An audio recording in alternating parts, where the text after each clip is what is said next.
this is my review of the Nikon D5500.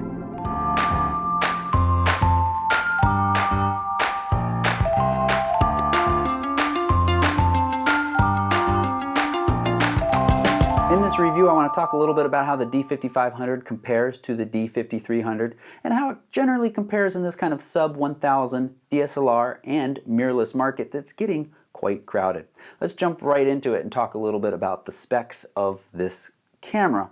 But first, let's start by reminding ourselves of the D5300 specs. 24 megapixels, 39 points, 9 cross type, ISO 100 to 12,800, expandable a little bit higher, 5 frames a second, blah, blah, blah, blah, blah, blah. Let's just skip to the D5500 specs in red. So you see a lot of similarities there, but if you're paying careful attention, you say, wait a second, top line, 24 megapixels, APS-C, X-Speed 4 processor. D5500, 24 megapixels, APS-C, X-Speed 4 processor. Nikon says that this is a completely redesigned processor, and we'll get to a point in a minute where we can talk about whether or not I'm seeing any differences from that. Otherwise though, 39 points, 9 of them cross type, that's the same. So decent spread, 9 cross type, that's fine. ISO 100 to 25,600. So that expandable range on the D5300 has now been brought into normal range on the D5500. 5 frames per second, same across both, but now we've got a quiet shutter. Truthfully, all that really does is delay the mirror coming back down. So it kind of really delays the noise more than makes it quiet. It still offers full HD, 1080p at 60 frames a second, but it's now added a flat profile for both video. It makes it a little bit better for grading, and you could of course use it in pictures as well, although if you shoot raw, it doesn't really matter. The articulating screen of the D5300 is still here, but now it is touch sensitive and just a little bit more than touch sensitive, smart touch sensitive, and we'll talk about what that means in a second. We've got Wi-Fi across both of these, but we've lost the GPS that came in the D5300. There are some of you that are bummed about that. Most people I've heard from are like, didn't really use it much. It is smaller, it is lighter, it comes in under a pound now, and the D5500 is just over a pound, sorry, D5300 is just over a pound. Not a huge difference between them, but it certainly is smaller, lighter, and a kind of slimmer redesign. Again, not a huge difference, but it is one of the more impressively packed DSLRs at this size that I've seen. Now, let's talk in a little bit more detail about those changes. So on the outside, the D5500, we've got a new top design. The buttons are slimmer, some of the buttons have moved to the back, and I just want to point out that we've lost the HDMI port over here on this side, but you don't have to freak out because it's been added over on this side. Now this is minor, and for probably 95% of us it doesn't matter, but if you were to attach an LCD screen in kind of a run-and-gun style video setup, you'd want to use this HDMI port and you'd want to be able to hold the camera, and it's not so easy to do that. Again, that's a pretty small percentage of people that I think that's going to apply to, but it's something to keep in mind. No headphone jack on here, neither of these cameras. I see people complain about that from time to time. Really, if you are that serious about your audio, then you are recording on an external device that's going to have an audio jack. Yeah, it would be nice, but we're just not going to get that at these lower levels on many of these DSLRs. They're not going to give it to us. The grip is redesigned, and it's much more similar to the Nikon D750 except in a smaller format. When I grip it, there is a lot more to purchase here, and my hands go deep down into this groove, or grip if I just want to be redundant. You can see my knuckles almost line up with the front part of the grip. Back on the D5300, that grip is quite shallow, and it's really just my fingertips that are down in there, and you can see my knuckles are all the way over here on the side. Much less to purchase, or to feel like I'm getting a purchase on. So I appreciate that. Really feels like this camera is solid in my hand. I've got a good grasp on it. But at the same time, it is not the most comfortable grip, and I found that similar with the Nikon D750. Especially going back and forth with something like on the Canon side, they're a little bit more rounded. This one's pretty shallow too here on the T5i, but it just feels like even though it's shallow, it's got a little bit more to grip. That's definitely a personal preference, and you should, if you are struggling about that, you should really find a place where you can get your hands on the cameras and see how they feel to you. There is a proximity sensor on the back of this camera, and that means that when you put your eye up to the viewfinder, the LCD will turn off. Canon has that on some of their cameras. They're going to be dropping it from the T6i, but it will be in the T6s. What that allows, and it's not on the D5300, no proximity sensor. When that LCD screen is on, it stays on even when you bring it up to your eye. There's a couple reasons for this proximity sensor. One is, they don't want you accidentally touching the touch screen with your nose when it's on, although that is very difficult to do. But the touch screen does play a role with this proximity sensor, and this is where we get to this kind of slightly smarter touch screen. It's pretty neat. There are a bunch of different functions you can assign one at a time to the touch screen when it's off, when it's dark. So when you bring your eye up to the viewfinder, you could say, for instance, change your focus point by sliding your finger around on the touch screen, or you could set it to change something like your ISO, and then it works kind of like a dial. You swipe one direction to lower it, and you swipe the other direction to raise it. It's pretty slick once I figured out that it was left and right and not up and down, because it sometimes will change up and down, but that is not the direction they want you to go. It's left and right. And you can also apply HDR as a function, and there's several other functions, as you can see. That's nice. I appreciate them taking the touch screen a step beyond just being able to touch what's on the screen. Now, I made a little bit of a joke about touching it with your nose. I have tried to accidentally activate this touchscreen and to accidentally change things, and it hasn't happened. It is very difficult to accidentally do these things, or I should say, it's basically impossible. Somebody out there is probably going to. You're probably going to leave a comment. That's fun. I hope you had a lot of fun trying really hard to do that. But in real world use, you're not going to accidentally activate it, and you can completely disable the touchscreen. And you can also disable it from shooting functions and only have it be used in playback, which is where you can do pinch to zoom and swipe left and right to see your images. So that's nice. I like all of those things. Let's move from the outside to talk about the inside of the camera, the guts, what matters when you're taking pictures. So we highlighted the fact that there is a 24 megapixel sensor in both of these cameras, but that it is completely redesigned. And I am seeing improvements at the higher ISOs, both in JPEG and in RAW, even with noise reduction turned off.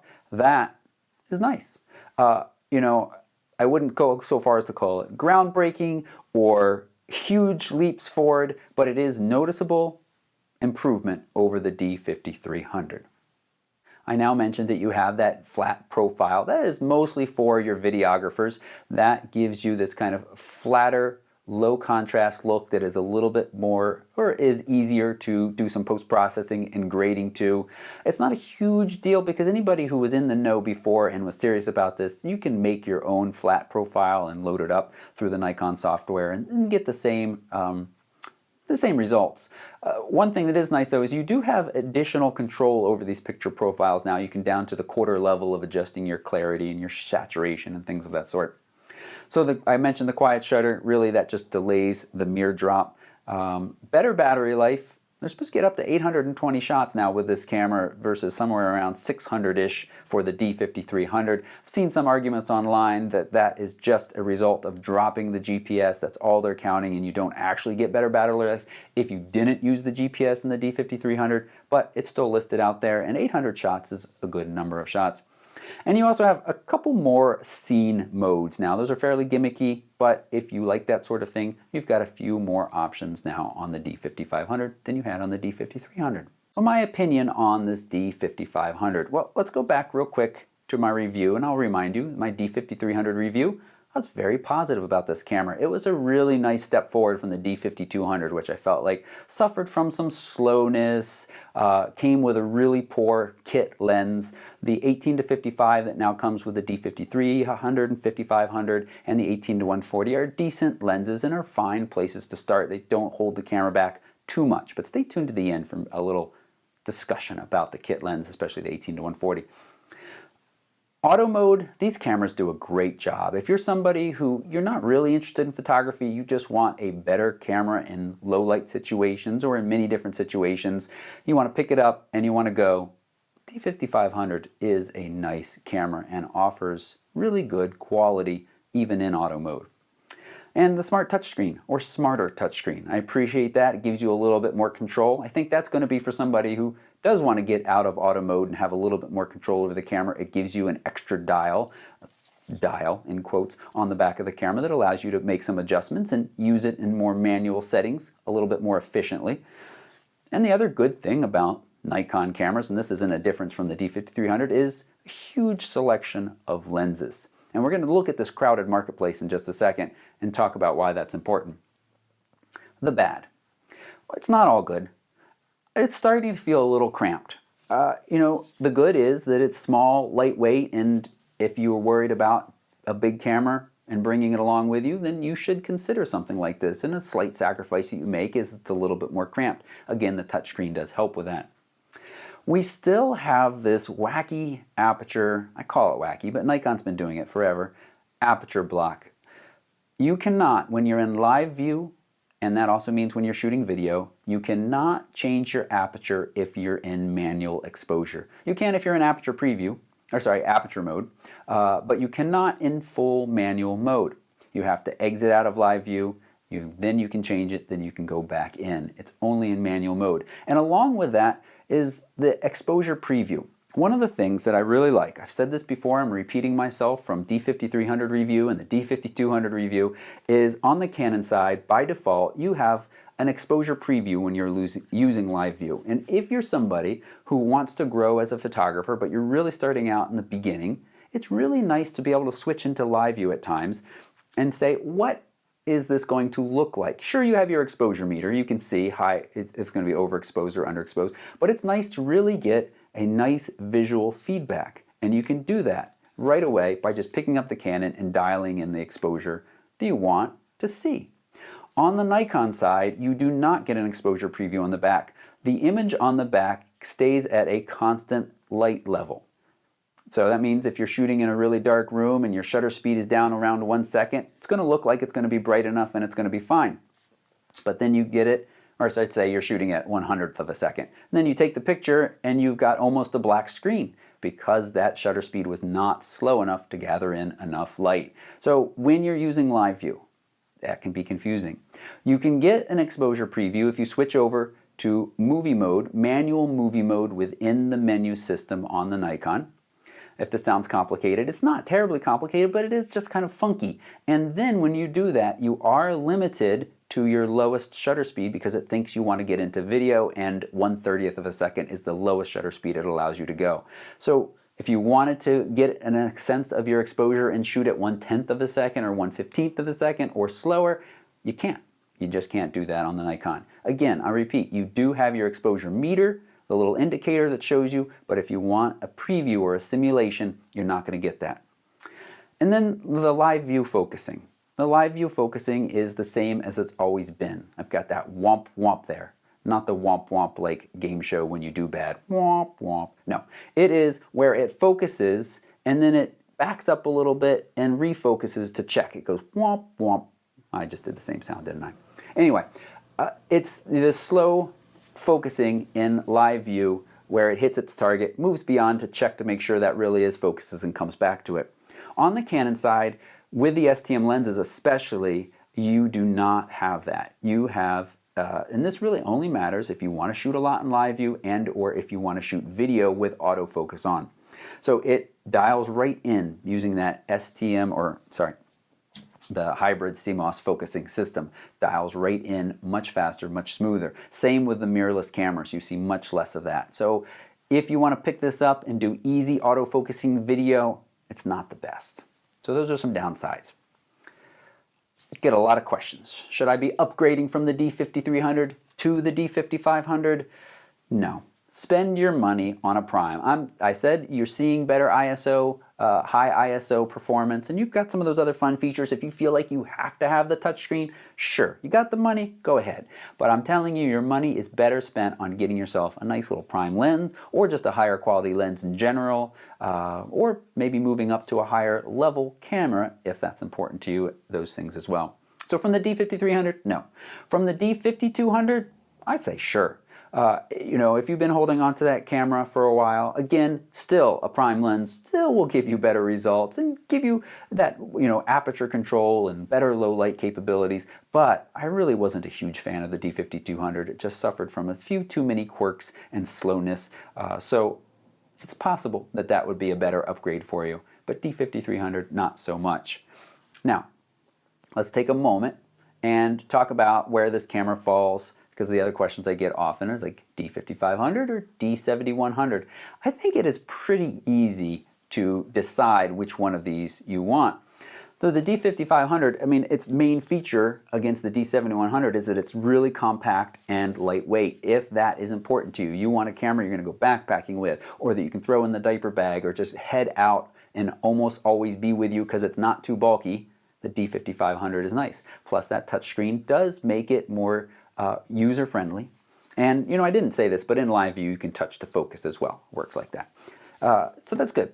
The D7100 offers a lot of advantages, but of course it is much bigger. It is a more complicated setup, but you get full manual controls. You get autofocus with more Nikon lenses because you have the inbuilt body motor. That's something I haven't talked about too much because Nikon's really come out with enough lenses at the lower levels that will work in autofocus with these. It's not something you really need to worry about, but the D7100 does step you up to more lenses. And you also have the micro focus adjustments on the D7100, so you can really dial in a lens and make sure that it's not front focusing or back focusing. A better AF system. You got 51 AF points in the D7100, so you got a lot more coverage there. You got 6 frames per second versus 5. Not a huge difference, but if you're trying to capture sports, that little bit more can help. That's sports if you are working for somebody and shooting sports. If you're shooting for your kids, most sports, 5 frames per second is still decent. You've got a larger, brighter viewfinder, so that's quite nice, especially shooting in lower, darker situations, and weather sealing. So, you know, clearly the D7100 has a lot of advantages, but again, I want to stress that it is a much bigger, more complicated camera. Now, the D5500 versus the Canon stuff. I've got videos out about some of these older models, but at the time that I'm making this right now, we don't have any image samples from what's coming, the T6i and the T6s. I'm going to guess they're going to both be 24 megapixels. I'm going to guess that Nikon's still going to have an edge in image quality. I don't think it's going to be huge, but at those higher ISOs, Nikon's really been doing a great job with these sensors lately, and no optical low-pass filter as well. So your sharpness and your resolution there is very good. And the D5500 is going to be smaller and lighter still than the T6i and the T6s. T6i is going to be very similar to the T5i, except with that redesigned sensor of 24 megapixels in there. But I mentioned the straightforward exposure preview that you get on the Canon side. It's a very nice feature. The T6s offers more room to grow as a photographer because of the full manual controls, kind of similar to the D7100 in some respects, a top LCD screen that lets you know what's going on a little bit more. And the T6s is also going to have that servo AF in live view mode, so not only faster focusing, but to be able to track subjects in live mode and continue to shoot them as they move. I'll be back when the T6i and the T6s are out, so make sure you subscribe to talk in more detail about how they match up to the D5500 and what is the best beginning DSLR for folks these days.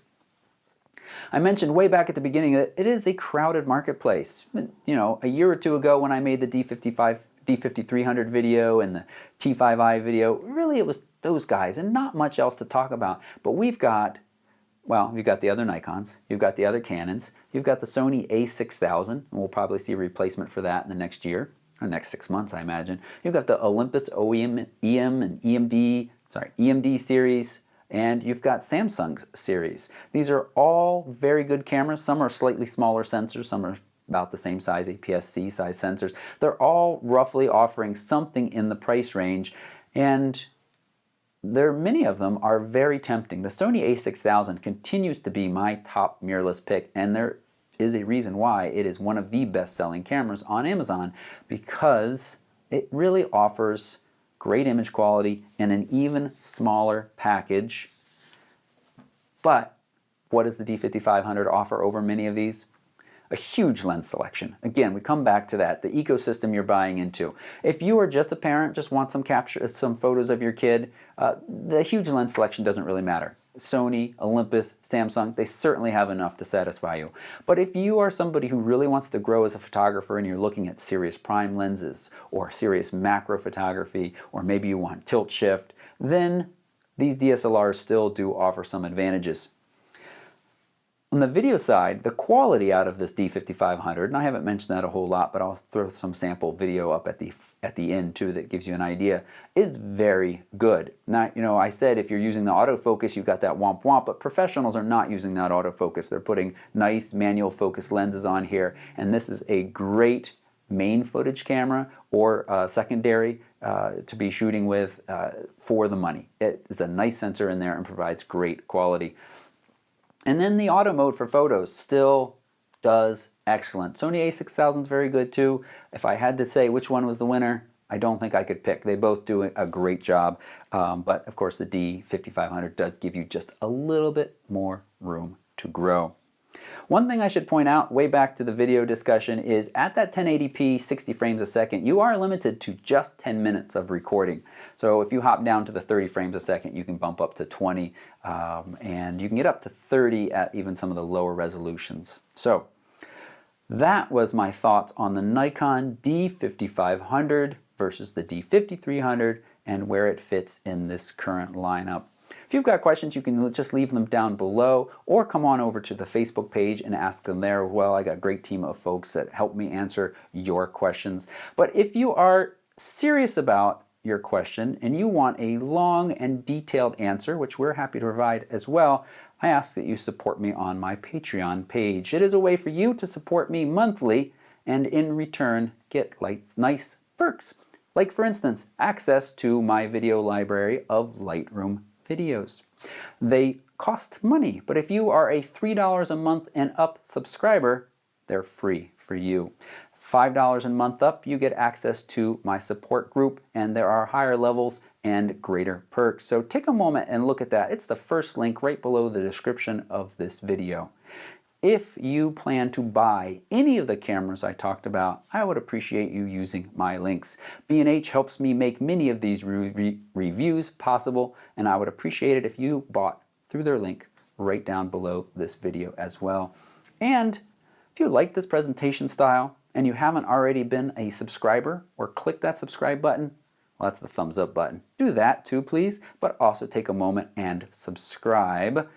And if you really like the style and you want to learn from me and Christina, who does a weekly podcast with me, Wedding Photographer Extraordinaire, down below this video is information about upcoming workshops, hands-on. We may be in your city teaching you the beginnings and basics of photography and doing it well. So take a moment and look at that too. Thank you so much for watching.